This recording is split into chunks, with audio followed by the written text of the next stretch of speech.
Okay, guys, I have to go into the first parts of, people think, well, the Bible is not accurate. Man has the answers, eh? So, but in this book, it describes creation as with a firmament, um, a solid firmament above us holding up water, and a barrier dividing the waters above from the waters below. Now, I'm going to go into this. We'll call it fiction, um, but you can believe it any way you want. Um, these things have come out of my head. In the previous videos, I'm talking about where the dome breaks. Now, that's taking it to the end part of, where we're coming to the end very shortly, I believe. But let's take you back into Genesis, the creation. Okay. Now I put together some stories. I'm going to let the first couple of parts play here, and I'm going to try to explain them a little bit as I go along. I put them into a Word program so you can actually read along. Okay. This one's called The Waters in the Dome.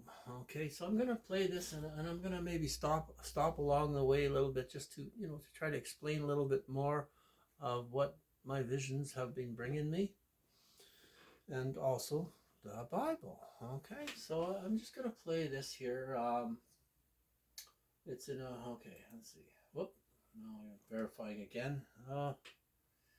Let's see. Come on, guys, play. Yeah, you are not. You are a human. Okay. The waters and the dome. In the beginning, all was water, silent, endless, and still. God hovered over the surface of the deep, where no form had yet taken shape. The waters stretched out like a sleeping ocean, wide and dark, without horizon or shore. Then God moved. With purpose and power, he formed a great dome, clear like crystal, shining like glass. He pressed it gently into the water. Okay, where he pressed it, like I say, a dome, upside down. This is the view that. This is how we're given this. This is what we've been told all along, and God almost explains it as it is half. It is like half of this, and it's pushed down onto the water and pushed down. Okay, we'll continue here. Okay, I'll just continue here. And the dome sat upon them like a bowl set afloat. But this was no ordinary vessel. God called it heaven. He pushed the dome downward, deep into the water, until it was surrounded above and below by the deep. And inside the dome, there was only darkness. So God said, "Let there be light." And he shone light into the dome, piercing the... Okay, shone light like through the water into the dome. Okay, almost like he shone the light down so it lit up. It lit up inside. We'll continue here. This is just a very short segment. watery depths like a shaft of fire. The light poured into the world beneath the waters, spreading across the floor of the deep.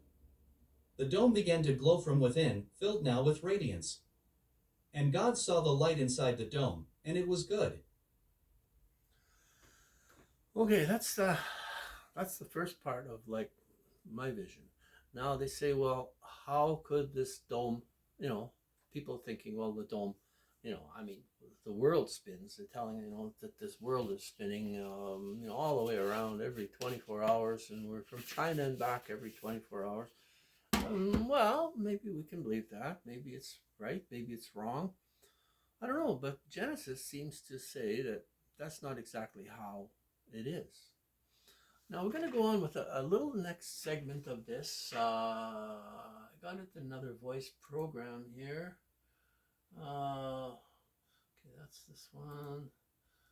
Okay, it's generating. The forming of earth and the turning of the bowls. As the great dome pressed downward into the deep, its weight stirred the sleeping waters. The force of its descent shaped the ground beneath, and from the pressure rose land wide and firm, breaking through the... Okay, if you take a bowl upside down, it holds the air. And if you push that down underwater a ways, it'll go up against the ground. And as it goes against ground, it will stir up some dirt and stuff, and some of that dirt may land on top of that surface. But as it goes down, the high points on the ground will ascend underneath the water. So you'll have water and you'll have earth underneath it. Okay. So I'm just trying to explain this as we go along in this thing. Let's go a little farther. Watery abyss. God gathered the higher places and called them earth, and the waters surrounding them he called seas. See, like he said, the water surrounding these areas that were higher parts of land underneath, on the bottom of the ocean or under the land, under the water, those things would descend. And if you want to try it, if you have an aquarium with put some rocks and some stuff in the bottom and take a clear bowl, and push it down carefully and put it over those rocks. You'll have water around it and those rocks will be above the water. So that's the same scenario that this is getting at here right now, that I'm trying to get at through what has been coming to me. Okay, let's continue. The land stood like ancient bones beneath the glass, encircled by living waters. Then God did a new thing. Above the first dome, clear and radiant, he placed another dome, a second bowl, shaped in perfect harmony with the first. It was lighter, thinner, stretched wide like a veil of glass. Okay, it talks about heavens, like other heavens. Like he called the firmament the heaven. And it says about heavens, like extra heavens. Okay, so if he calls the first firmament, first dome, heaven, and he puts another dome. Okay, just let's watch for a second here, okay? Between the two domes, God poured a fiery river, a glowing, molten light that flowed in silence. It was the firm light, the hot breath between heavens, that set the sky ablaze and gave the day its glow. At the very top, where the curve of... Okay, a dome, over top the dome. Also, sitting on top of that dome, like if it was exactly like the same size, pretty much, sitting on top, separated by a layer, by a fluid, sort of a layer of maybe molten liquid, something between it, that when it come over it, when the first dome settled on the bottom, stirring up stuff, it would have rocks and dust over top of that. And then if you put another bowl over top with a layer between it, that liquid layer of some kind that could move, and all that dust and stuff was in it, it could actually move with the water currents. Okay, so just my scenario about this.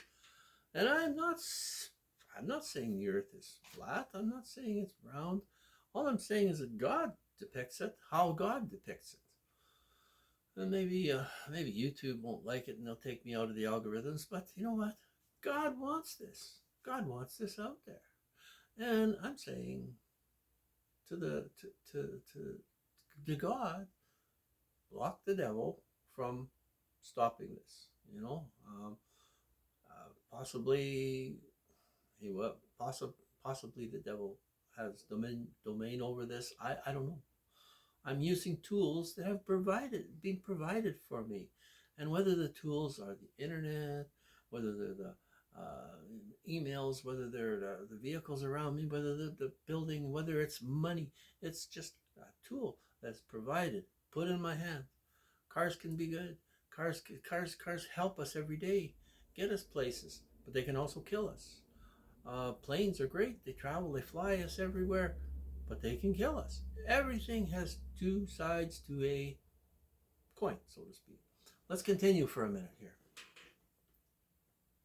One bowl met the other. God placed a single great hinge, like a pin forged of pure will. Okay. A single great hinge. say this is the, without all the CDs in it, say this is the dome. It's put down over top onto the ground, and it's on the ground, and there's another dome over this thing, and it talks about hinged. If there's a hinge, if there's a separate support going straight down through here, connecting them together, and also possibly some kind of a support that sits in the center of it, that could be. I'm not saying it's true. I'm just saying that's what it appears to be to me. Let's continue. And through that hinge, the top bowl could slide gently over the lower one, smooth and measured. And so, God set the rhythm of the heavens. The ocean currents below, hidden in the watery deep, moved with ancient strength. Their slow, rolling power turned the bowls above, causing the dome of heaven to rotate once every 24 measured. Okay.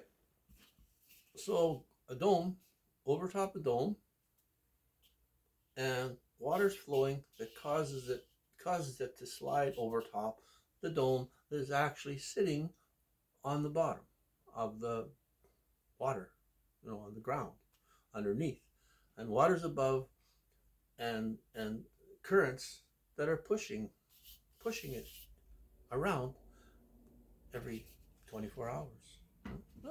Just continue a little bit. I have to kind of condense these videos and try to explain it exactly how I believe this creation has happened. That's how it's told in here in this book. It's explained like that. But people say, well, God don't, he didn't have science back then. And I chatted with, like with Chat GPT or whatever. And I says, okay, now, in Jesus' day, they believed the earth was flat. And, okay, Jesus created it all. If it was flat, I would think that he would step in and say something, and try to correct it. But that was the belief of the day. And he did not do it. Okay, let's just continue just to get to the end of this.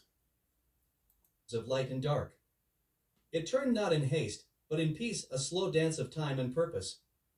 And God saw the movement, the warmth, and the balance between sea and sky, and he called it good.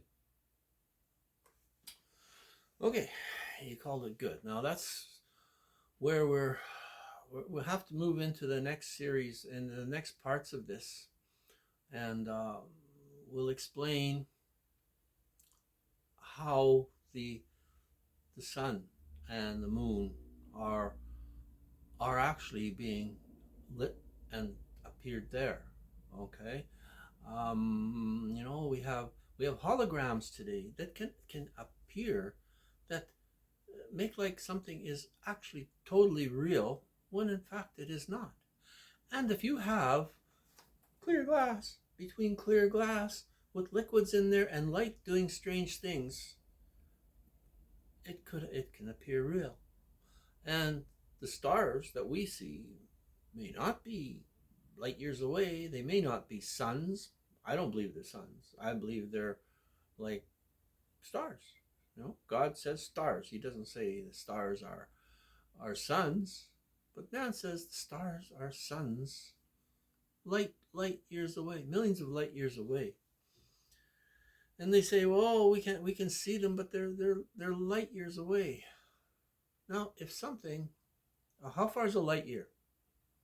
Light's supposed to travel at what? 186,000 miles a second. That would be like what? A number of times around the earth, if the earth was round. And they say, well, we can see these things. It's clear out there. It's so clear. And when you look up, those stars are twinkly clear, and they look close. They look close to me. And now, at 186,000 miles, think of this, 186,000 miles. If there was one particle of dust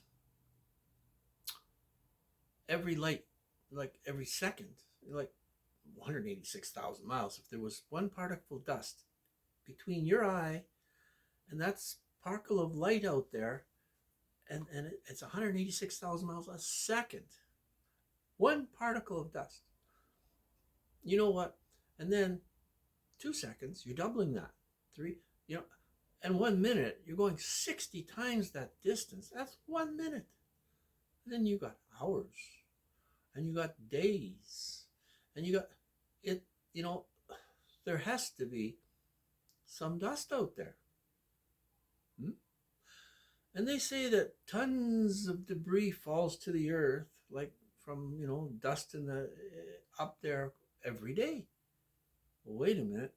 If there's that much stuff falling out of the sky, how can we see these lights so clear up there? That's my question. And you know what? They don't really want to answer it.